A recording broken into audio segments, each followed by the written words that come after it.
calls, in calls. She was working 24 hours, 2-3 weeks, to the point where her thing's blowing because she's there. Some girl might come for half a day, make £500. Oh, that's enough to buy my handbag. I'm gone. Yeah. Do you know what I'm trying to say, Yeah. fam? Her grinding, yeah? So, that's the little background of her. So she's a grinder. She knows what she's doing. She can handle herself as well, yeah? She'll probably beat me up. You know what I'm trying to say? She could handle herself. Now, check this. She's in a situation where a guy's rang up in the morning, Bengali guy from Tower Hamlets, yeah, Canary Wharf. He's rang up and said, I want an out call at my property. See, the girl's talking to him. Boom, we've agreed a price. She's gone there. I think this was on the fucking 20th floor or something. She's gone upstairs. There's no signal up there. So this is where I was getting headache from the start, because she's gone up there. There's no signal. I'm trying to ring her. It's not going through. I'm like, fuck. This booking's like, I think it was about £1,500 he was going to pay up front. So she's got the money now. I've gone upstairs because I told her, look, I want the money. If it's £1,500, then I have to come get the money before you start. You're not going to be there with a guy for 5 hours with the money there. Yeah. In case the guy just thinks, oh, fuck this. That's I'm it. taking the money. I'm going to bounce. So I've gone. I've waited outside the hallway. I took the money off her, yeah. I've gone now somewhere else. She was in the guy's flat for a couple of hours.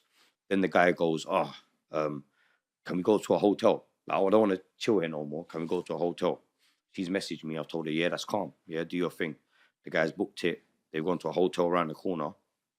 I've actually seen them because I was actually, at that time, I was around the hotel. I had other gal working as well. So I was coming out of there and I've seen them park up and walk past me into the hotel. So I saw the guy. He was a bit taller than her. You get me? He's quite bigger. He's bigger than me as well. And the girl, they're walking in. She's obviously winked at me, whatever. I don't think the guy noticed it was me. But they've walked in, yeah. Gone into their room now. Cool. I'm thinking the girl's got 6-7 hours left, however long it is. I'm just going to go and do my thing. I've gone now. Now, see me, I need to have communication. So let's say, and up until now, I never had a problem like this. What I'm going to tell you, this is the first time it's happened. I've left there. I'm communicating with her. All of a sudden, I'm not getting no communication. Yeah? I'm messaging her. I'm not getting communication, fam. So this is alerted me a bit. Half an hour's gone by and no communication, yeah? That's made me go down there. I've gone outside, messaging her like, yo, are you taking a fucking piss? Yeah, because I think the guy's extended as well. I think the guy wanted to extend. So the time had actually run out at this point. She was meant to stay longer and whatever. Long story short, she's not answering the phone, fam. Yeah. Texting her, she's not answering the phone, bro. I'm thinking, all right, something's up. Yeah. Now I know she's in the room. I know exactly where she is, whatever. Boom, boom, boom, yeah. I've managed to go get a card for the room. Yeah, because I knew the woman on the reception. I've got a card for the room, bro, and burst in the room on a mad one. You get me? Like, yo, what the fuck? Yeah? Yeah. These times, she's sitting there like nothing's happening. The guy's acting like nothing's happening. And obviously, she's scared at this point, innit? Because I don't know what the guy's been saying to her, but she's glad that I'm there, but she's not really saying much. The guy's obviously got his shit and ended up dipping out, yeah? And I said to her, yo, what? Like, what happened? He didn't get intimidated by you or anything? He did. That's when, as soon as I've gone there, the guy's like, already, he's like, oh, shit. Do you understand, yeah? Okay. Getting his shit together. Okay. He's like, I'm going to go. Yeah, but he was acting like a frail kind of guy. So I let him go. After he's gone, the girl has told me that the guy wasn't letting her use the phone. He was threatening her. He was smoking crack in the room and saying, if you touch your phone, I'm going to bang you in the face. So imagine, fam, if I was not working with her, that scenario, how long would that guy have had her in that room, bro? And he was only sticking on her for half an hour because I found out straight away. You're not communicating with me. You're messaging me every hour. Yeah. Yeah.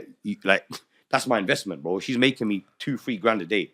I want to make sure that my investment's safe, innit? So it's like, bro, if I didn't go in there, what would have happened, bro? Like, she could have got raped. She could have got robbed, abused. And you get me? Fuck knows, bro. I hear you. So I think that I've got bit extreme to kick off the podcast, but you know what I mean? It's like that scenario you can see where a guy on the other side of the door literally saved her, bro. So in a way, you're like security. Man, yeah, man's Superman. You're bro. A doorman. Yeah, and the thing is, a lot of agents, SA badge. basically, fam, I actually do a good deed for the community. Like, if you think about it that way. Okay, but on the flip side, I've got 2 questions here. Yeah. First of all, what's the split? If she's getting 1,500 and she's the main person, what's she paying for this security and these business deals being done? That's negotiable. Okay. So, and like everything, it's like every woman's got her expectations. Every agency, every guy's got his expectations. Yeah. Yeah. So with me, the minimum we're gonna take is 50%. Okay. That's if you're a good worker. Otherwise, we take 60%. So how do you negotiate? It's just all right. So typical example would be you said about the percentages, yeah. So right, a girl normally how they would contact me would be online. So it'd be through the website. Yeah, they'll be searching on like say if you're a girl, you want to make some peas, you're online doing some research, you come across a website at the top that says boom, whatever agency, English escorts, Asian escorts, work available. Is being an escort, is that legal? Yeah, yeah. As long as you pay tax. Then if you don't, then they'll fuck you over. But as long as you pay tax, all right, a woman can selling sex is legal. But like someone can say to someone else, right, I'm going to charge you £80 for whatever. That's not a crime.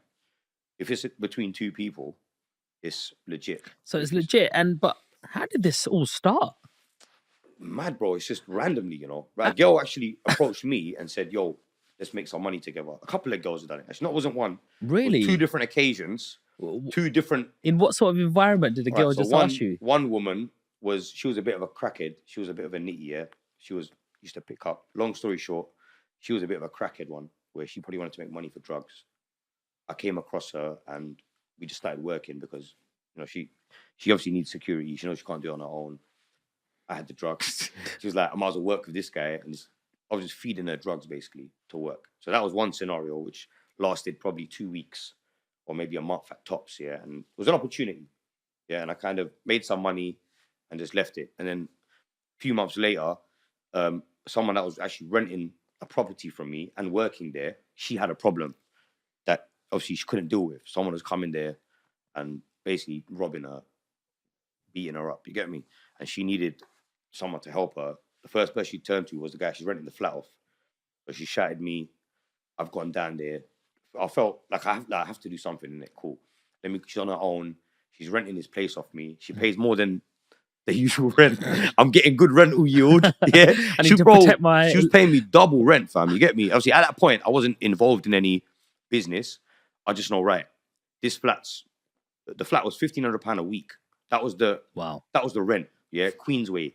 It was a nice flat, 3-bedroom, nice apartment, like Bayswater, you know them sides, yeah? 15 bills a week, yeah? I was charging her like 2.5 a week or something like that. Wow. So it was a lot of money. She was probably making like two to 4 grand a day, minimum. Boy. Minimum, bro. Like before I met her. So obviously someone's come there a couple of times, roughed her up, took her money off her. She's independent, bear in mind, innit? She's a young girl, she's independent. The guy's come there, violated. She's, who's she going to call, bro? She's not going to tell her family that she was working as a prosy and someone beat her up. You know what I'm trying to say? She can't really, even if she had a boyfriend, she probably wouldn't tell him because she's trying to be low key with it. Not like nowadays, you got bitches on OnlyFans, you got their boyfriends bashing over their videos, you know what I mean? With other men. Like, the world's gone mad, bro, innit? Like, but it's over some people, they don't want to be public with it. Yeah, they don't want their pictures on a website. So like, even on my website or on their own page, they might have pictures with their faces covered or they, you know what I'm saying? Some people are low key, so she was a bit low key. So that was another scenario where she called me for help. I helped her, and then after that, we kind of started working together. She brought a couple other girls on board. And did this kind of go hand in hand? Because before this, which we'll probably go into a little bit as well, you was getting into drug selling, right? You was dealing and stuff. Drugs and prostitution, they are very closely related. And did you think that, hey, hang on, if I can rent this flat for 2.5 grand, that's 10 grand a month, I could rather try get more into this rather than being on the street and shotting and getting caught in a different way. That's exactly what it was for me. So when I found out that you could make money in that way, it was like, why am I risking? Because by then I've already been in prison 3-4 times for drugs, driving. Altogether, I've been to like probably 10 different jails. You get me, for different things over the years. I've probably done about I'm between 5 or 7 years in jail, like behind the door. Do you think the system failed you at all? I mean, I actually think the system's fair. Like the legal system, I think is quite fair. Like in this country, anyway. Okay. The judicial system, you can always judge a country on how they treat their prisoners and how their system is.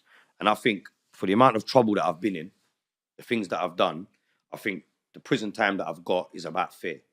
It's balanced. Do you know what I mean? I haven't got any long sentences that are like unjustifiable. Do you get me? You've gone to prison 8 to 10 times. Yeah.